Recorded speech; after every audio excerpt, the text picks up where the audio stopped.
Welcome. This is a short video to answer the question that David Swedlow posed to me on the recent Q&A. And unfortunately for a technological problem, technology is the god that limps.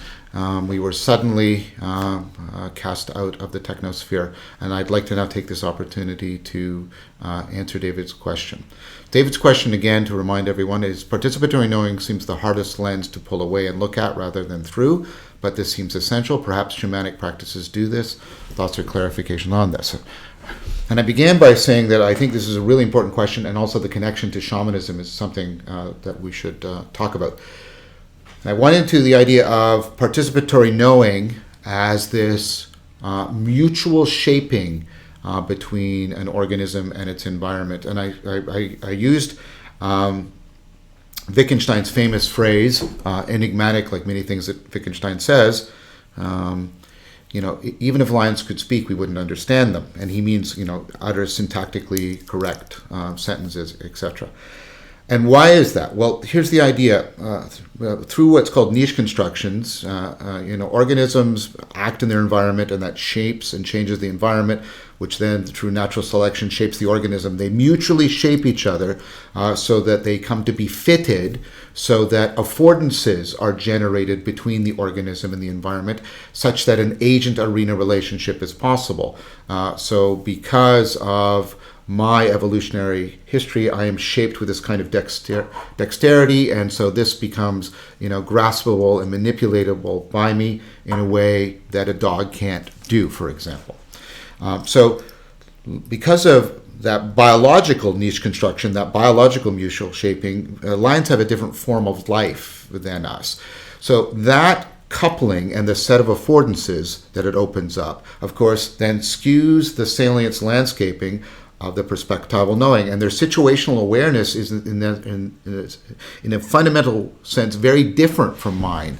So in that sense, I don't know what it's like to be a lion, and that means their perspectival knowing is different, and then that means, of course, given that shifting or skewing of their situational awareness, the skills they can acquire and the skills they can apply are very different from mine.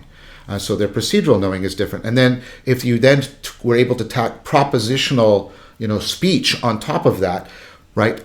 I couldn't make any sense of it because the sets of propositions would not connect to my procedural knowing, to my perspectival knowing, down to my participatory knowing. So even if lions could speak, I wouldn't understand them. Wittgenstein called this a form of life. Now, the point I want to make is that, of course, we are different than lions in that we don't just have biological mutual shaping. We have cultural mutual shaping. And in fact, that's what culture is. Culture is this, organization of distributed cognition and meaning systems and behavior such that the environment and the agent are being mutually shaped to each other. So I'm in a particular culture in Canada, and notice the environment has been shaped around me this way, and I'm shaped in certain ways, both by my behavior, the clothing I wear, etc. So culture is also this mutual shaping that creates all kinds of affordances. That's why when you go to a culture that is foreign to you, you experience culture shock.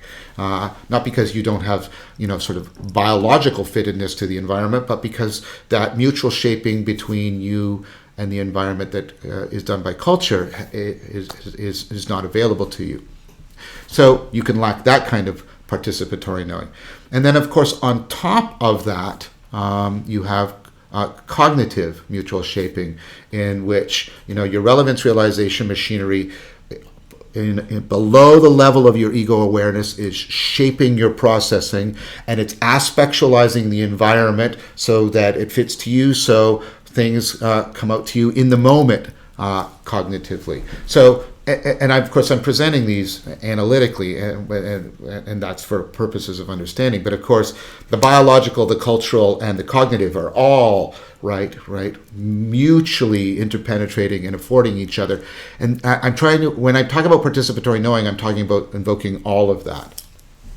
Now, what's interesting about shamanism is, I think shamanism, and this is, I think, why David brought it up, shamanism is very much an attempt.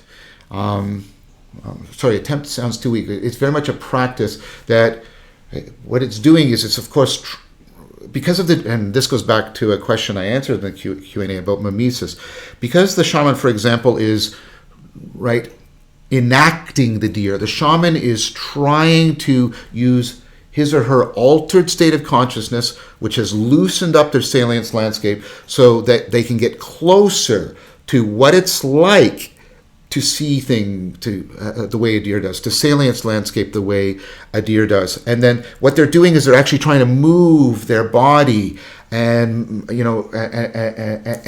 enact, and through sort of an enactive transformation, even get down to sort of transforming a bit the biological niche construction. What kind of body, and that's why you wear the mask, and they sort of hunker down and move in certain ways. So what you're trying to do is the shaman is trying to alter consciousness, trying to alter sort of their biological their biology in terms of their behavior, and even their sort of morphology. And of course, trying to pick up on certain skills that the deer might have. And I think what those practices do is they really do give you a sense of participatory knowing, insofar as you can move between them.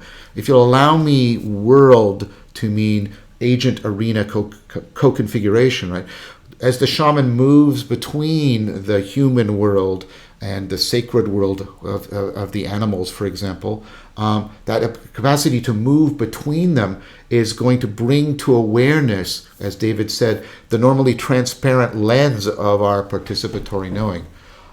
It's really interesting how this comes up. I gave a talk recently at UTISM about, and I've mentioned this before, about with the scientists working with the rovers on Mars, and you can see them sort of having to create this niche construction. They anthropomorphize the rover, and they sort of technomorphize themselves, like Vervaeke talks about. So they'll talk about the rover and say like I or we need to go there, but they'll also say they'll enact being the rover. They put their hands out like camera like this, and they move around how I need to turn, right? And so they do this mutual shaping. Because they also shape the photos that they're getting. They draw on them, and they alter the salience patterns.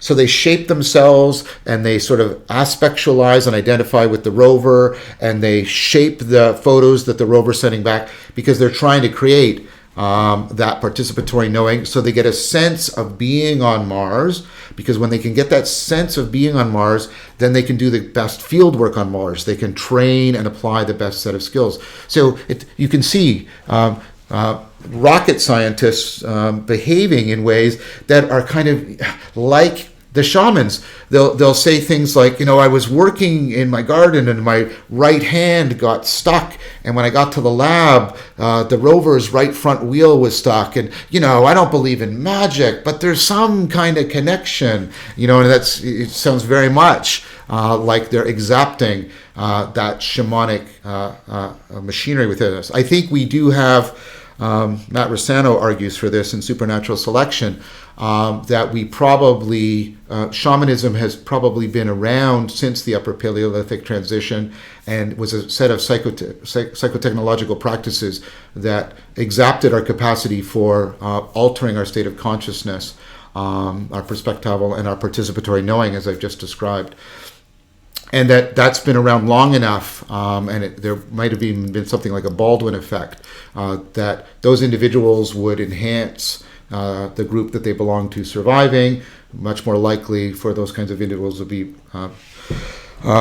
to reproduce, etc., and that we might be genetically disposed towards shamanism. This is one explanation why we seem to have something like the placebo effect, why we seem to be hypnotizable, things like that.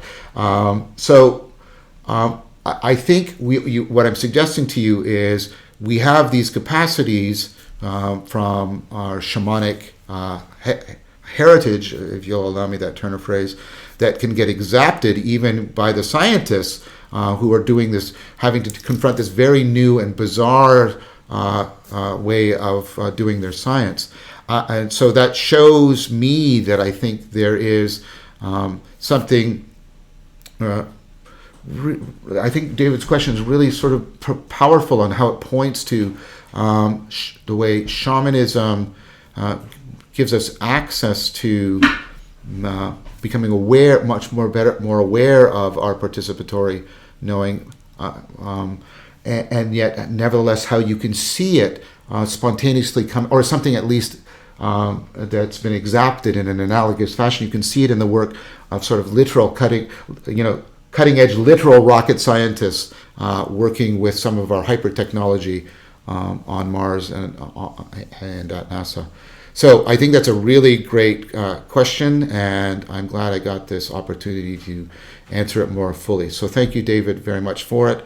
And thank you for those who tuned in to my Q&A. We got cut off before I could thank you all. Thank you all so very much, and thank you for watching this video as well. Take care, everyone. Thank you for your time and attention.